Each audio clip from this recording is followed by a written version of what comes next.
But the last trip that I did last month, I met heaps of tyres, 78, 77, 76, 74. It's like, where are all these giants coming from? It's crazy. That one. Very, very powerful and very, very good technique, stylist, but a big ask again, as we know. And 5 rounds. This is going to be 5 rounds of action against a very tall Thai. Just can't get over his height. That's southpaw. At southpaw too, yeah. Yeah, that's some bad mojo for you, isn't it? A tall Thai that's a southpaw with 150 fights under his belt, the WBC world champion. So if he's anything like Yotsinglai, he's going to have a tremendous, powerful left leg to the body.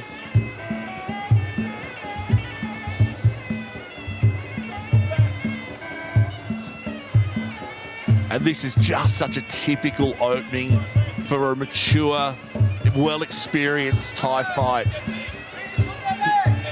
Yeah, first round, just feeling out, just trying to suss your opponent out. I never really liked doing that. I never really liked them trying to suss me out, so I would try and put a lot of pressure in the first couple of rounds and just try and ruffle the feathers a little bit and just know that they're in for a fight right from the opening bell.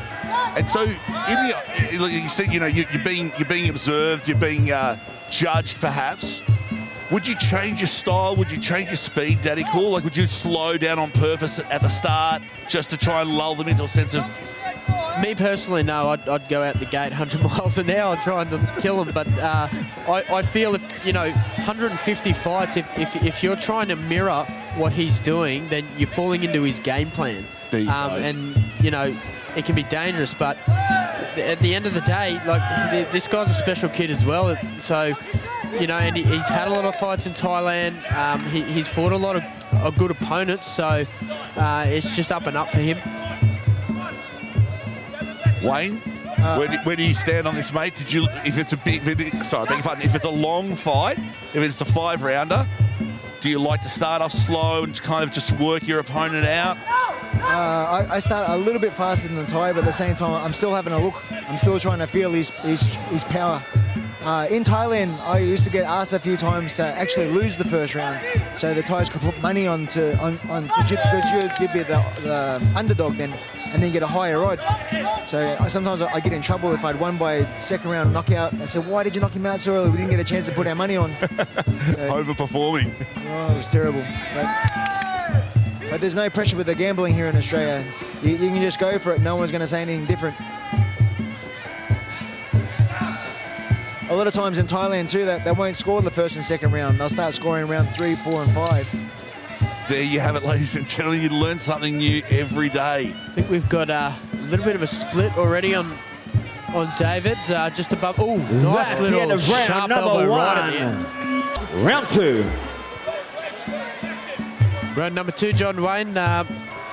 Typically, he'll still be sussing him out, you'd agree, and then he'll start picking it right up in the 3rd round, 4th round, and then... as the fight progresses, he's going to get stronger and stronger. Definitely the 3rd and the 4th.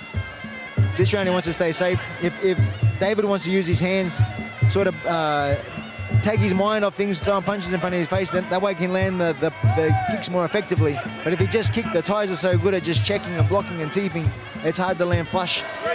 So you've got to distract him with the hands first.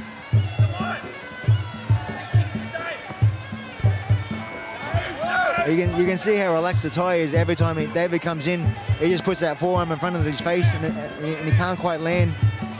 Yeah, but I feel just earlier, just watching David, he's trying to elbow just out of range a bit too far, and he's getting caught with that right elbow from the Thai there after he throws the shot. Needs to get in, maybe like you just said earlier, just a few hands to get in with that elbow, just as you do to set up the kicks. They're getting pushed up against the rope, so he's got nowhere to run. And it's hard, though. You're fighting Thai with 150 fights, so it's easier to sit here and say it, but... Oh, head kick, lucky his hand was up there to catch it on the neck. It is easy to sit here, John Wayne, and I'm glad that I am. This is fantastic. I wouldn't be in there for quids. Got to apologise to our good man, Bryce. Oh, nice. Not Bruce. Burt Whistle. Love you, mate. There we go. Some effective hands in. You see the Thai's head wobble from side to side from a couple of punches. Nice body kick there on the way in. Just completely switched Dave off. He comes in for the attack and gets caught with that kick and just completely stop. He's got to reset and think about what he's doing again. Nice knee there from Kompetchlek. Again, he's throwing that head kick, just missing in the neck. If it's shin on neck, it's good night. So he's just sort of deflecting it with his arms. That Ty's got such a sneaky left uppercut elbow. Oh, Yeah, there it is again. Just as you said it, John Wayne. And that's hurt Dave a little bit there. Yeah, look at his legs, he's gone. Yeah, he's a little bit groggy, but right in front of our position, and he is just super calm. Oh. Yeah, David's really a bit ruffled. He's just trying to find his pocket, and he can't quite do it. I'll tell you what, I'm really impressed by the level of activity in this second round. They've really turned it up. Oh, there's that elbow again, off both the lead-in elbow off both arms from Kompetchlek.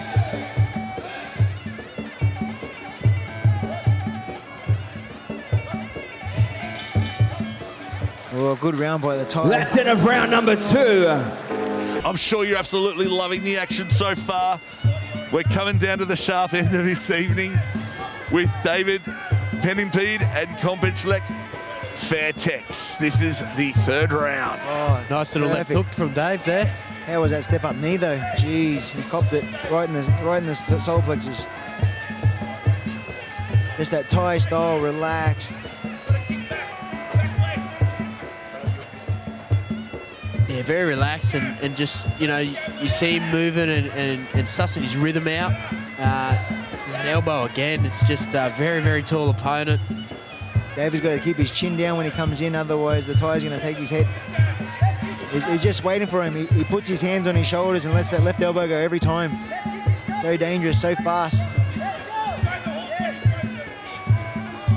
Oh, big step in knee there, just got Dave on the arms.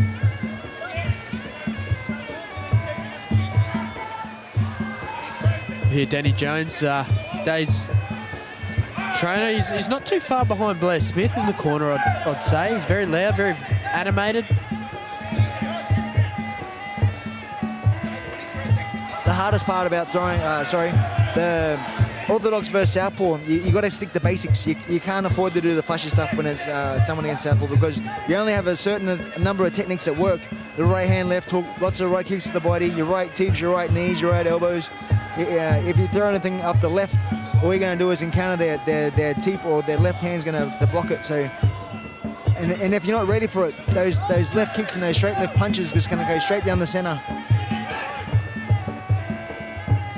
And of course, that Thai sneaky left elbow is just so dangerous.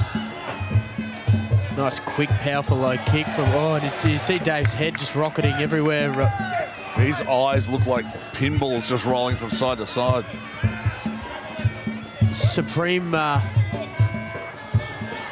concentration on Dave, which is good to see. He's, you know, it's not every day you get to fight WB World Champion, Ratchet World Champion in your own backyard. Roll that R. I'm not even going to attempt. No, I can't attempt it. John Wayne's got it down pat. Yes. It's nice to hear, but David lands a nice elbow of his own, crossing right elbow. That's better. That's more like it. Yeah, put it on him. He's got to get aggressive. Yeah. He's found his pocket, I think, guys. Oh. Very dangerous high kick. He's got to get that right hand up, Dave. He's out of range, but he's got very long legs. Samapet and Kompetchlek from Thailand. Oh, nice. Better That into is the the end of round number 3. And Dave opened up a little bit. He knows he's got to get on his bike here and open it up strong with his hands. Oh, nice left hook, doesn't quite land. Kompetchlek knows that it's getting down to the wire, so he's pushing forward into the clinch. It just doesn't get better than watching live Thai fighting, ladies and gentlemen.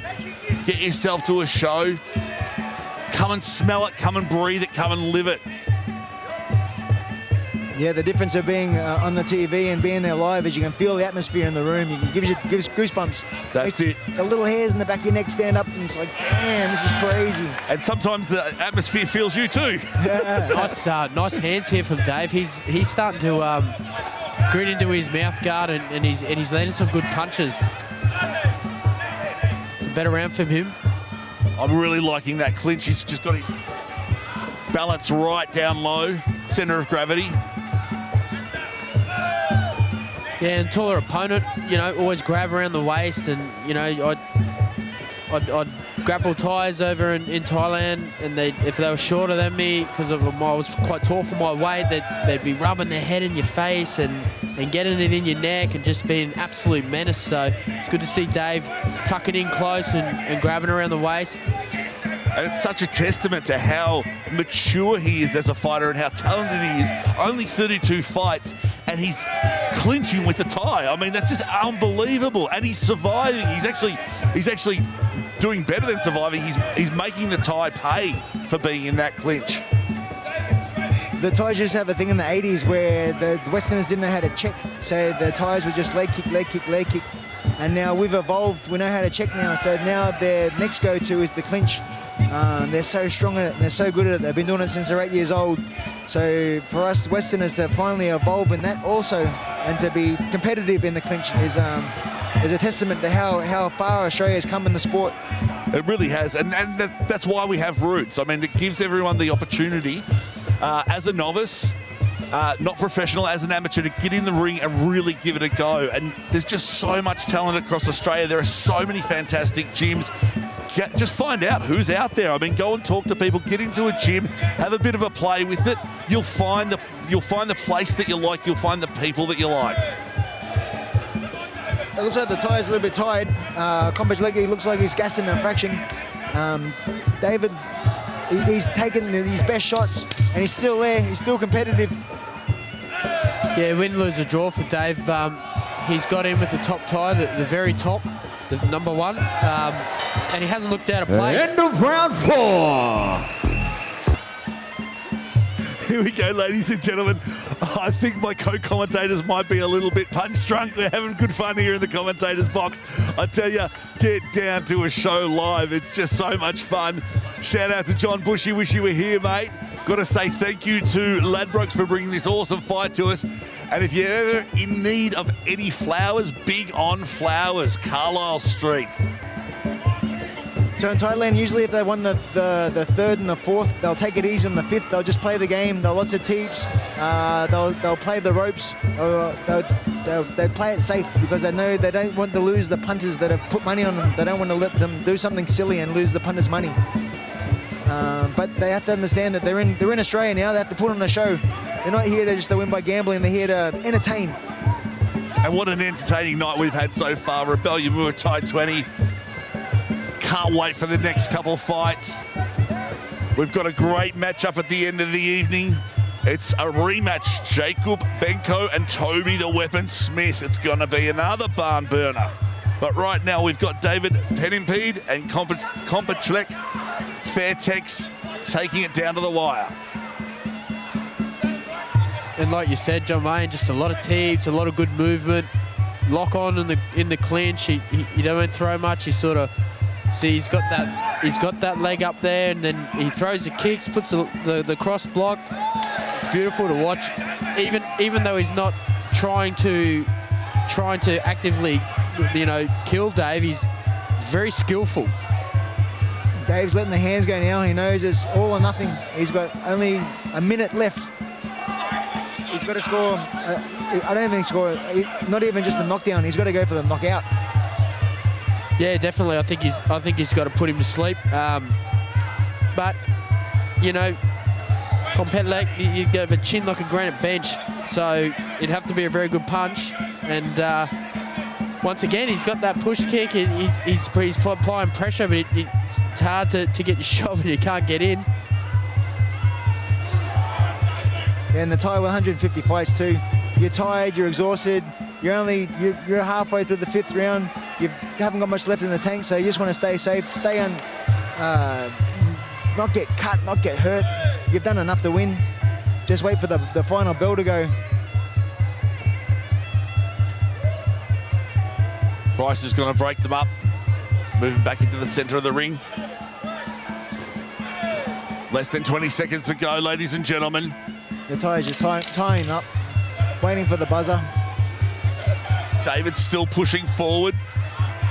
Doesn't want to get hit with one of those nasty elbows, and it's all over. That is the end of the fight, ladies and gentlemen. Big round of applause for both of these warriors in center ring. Ladies and gentlemen, after 5 rounds of action, we've gone to the judges' scorecards. Your 3 judges scored the contest: 49-46, 49-46, 50-46. Declaring you winner via unanimous points decision. Red corner, Kompetchlek, Fairtex. There you have it, ladies and gentlemen.